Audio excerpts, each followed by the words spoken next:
What's good, y'all? It's your boy Chief the OG back again with another Rich Before 30 podcast. Today we're picking up on Chapter 3, Stories in the book Rich Before 30 by Gavin Chief Meredith. Last episode we discussed your stories from your perspective, saying your life is only seen from your perspective. We also discussed why complaining is irrelevant and useless, and why letting go can be best for you. Today we'll discuss why you feel like you're coming up short.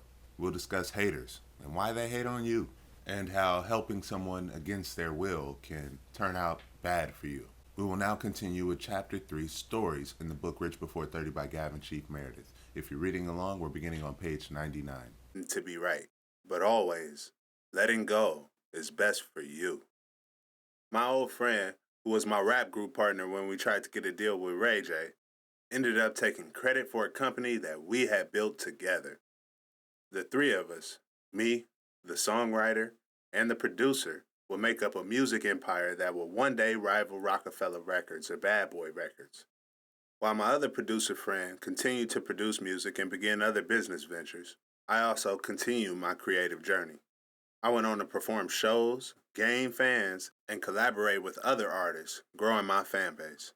I am proud to say that I even had billboards all around the city of Los Angeles. Haters would say, well, it's a billboard. Anybody can get one. You just have to pay for it. The thing is, the same people who say that never had a billboard. A lot of people haven't. I mean, come on, really? Anybody could do it? I guess anybody could play in the NBA too. Anybody could be the president. I mean, yeah, anything is possible. No, really, anything is possible. What I'm getting at is that not everybody is willing. Take a look at your life. Where do you feel like you're coming up short at? What is it?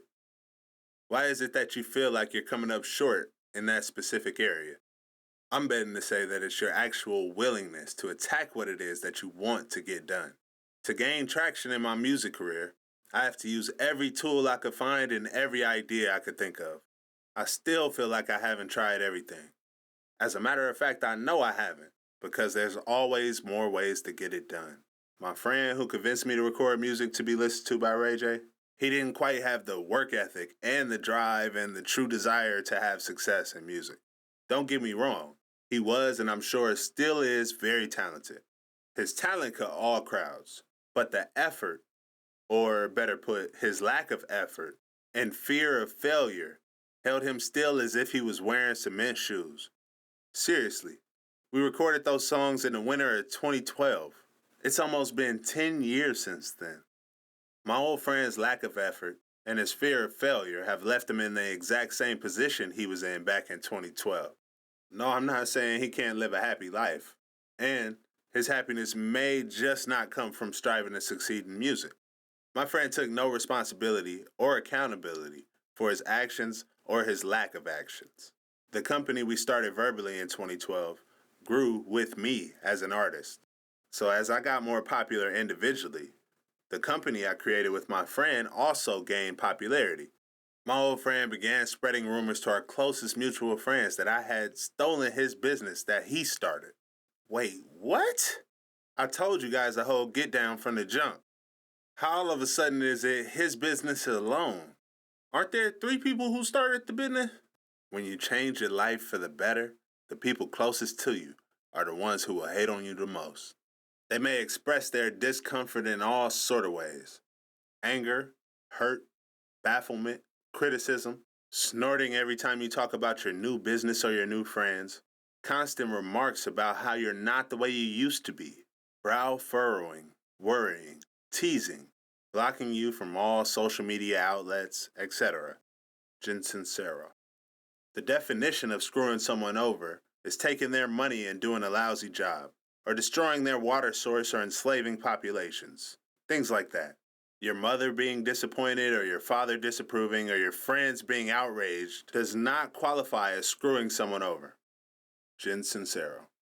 I'm glad I had some friends who were uncomfortable enough with what they heard to bring the information to me.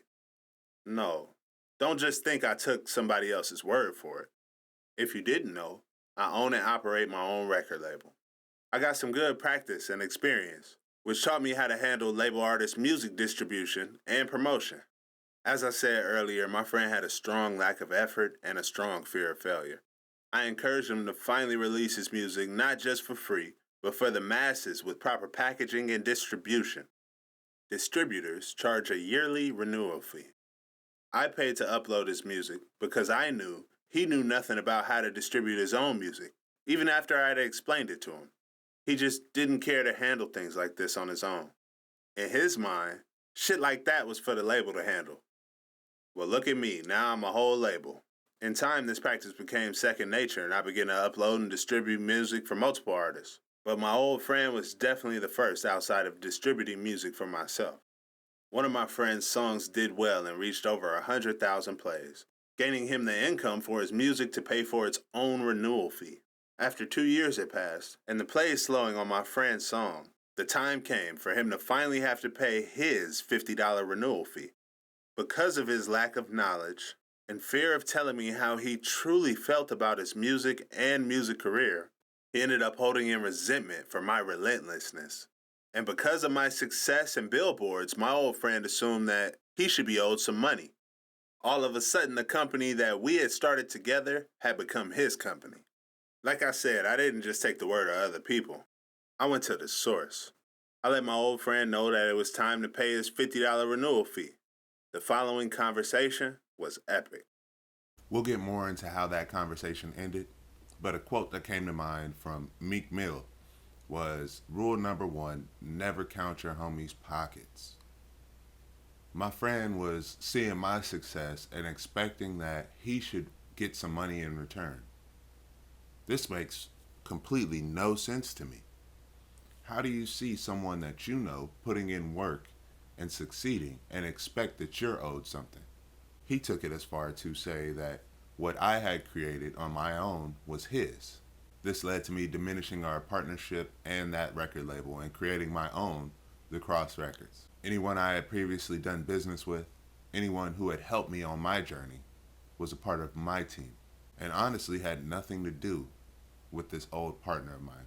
We can take it back a couple episodes to where I said to list your expectations versus reality. In my friend's case, this is probably what he should have done, is listed that he expected a lot of money, but then listed the reality of his situation, which was he didn't really put in any work to receive any money, especially on my behalf. I mentioned that I had billboards around the city of Los Angeles. This will always be a great accomplishment for me. I'm sure I'll do it again. One thing I experienced is haters saying anybody can get a billboard. And it's very true. But those same people who were talking shit don't have any billboards. Never have, never will. So do you and do what's best for you. Don't worry about what the haters say, because people will always have something negative to say, because they're not happy with themselves. Every person is capable of achieving great success, but their willingness to accomplish their dreams is what separates the people who do from the people who don't.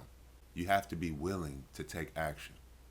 As I said, my friend, he didn't quite have the action part down.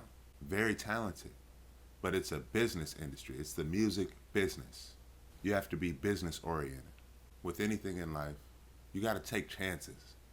And my friend really wasn't willing to take any chances. The most disturbing part for me was my friend claiming to others that I had stolen his business. Now, I saw this as a cry for help. He saw me gaining success and felt that he wasn't having any. So to give himself or put himself on this pedestal of success, he'd just lie and say that I stole his success. How? How is it that you can steal someone else's success? Maybe if it was a design, and you just stole it and called it your own. People have done that in the past. People have taken designer fashion designs. This wasn't in the like. This was me putting forth work and effort. If anything, I felt that he was trying to steal my work, claiming that all of my success was due to him. I'm not upset about it. I'm just saying. You can have your point of opinion, but would I care? Nonetheless. That's how you should move forward with your life. Don't let people's negativity and judgments to have any effect on you and your life. win by all costs. And if somebody's super hating, let them go. An example of my friend's lack of willingness was that he wasn't trying to upload his own music. He thought that distributing music was for the label. Promotion and marketing was for the label to do and not for him. All he had to do was be an artist. And this is a lazy mindset. This is what a lot of people think and why they get screwed over by the music industry. Everything that he expected the label to do was on my hands, and I got it done. And like I said in the book, look at me. Now I'm a whole label. But he really had high expectations to be as lazy as he was or is. In closing, when you see someone of your friend group or someone you know gaining success, don't expect anything from them. Because what have you done to be owed anything? Many people see millionaires and billionaires and think, wow, if they just gave a couple million, we'd all be rich. But what have you done to earn that money? You've seen stories of lottery winners who've blown all their earnings. You must first learn how to handle money before you can achieve and receive money. Believe in yourself, keep faith, and put forth the action to see the results that you want to see. If you haven't already, be sure to pick up my book, Rich Before 30 by Gavin Chief Meredith, available on Amazon. I'm Chief the OG, and this is the Rich Before 30 podcast. See you next time.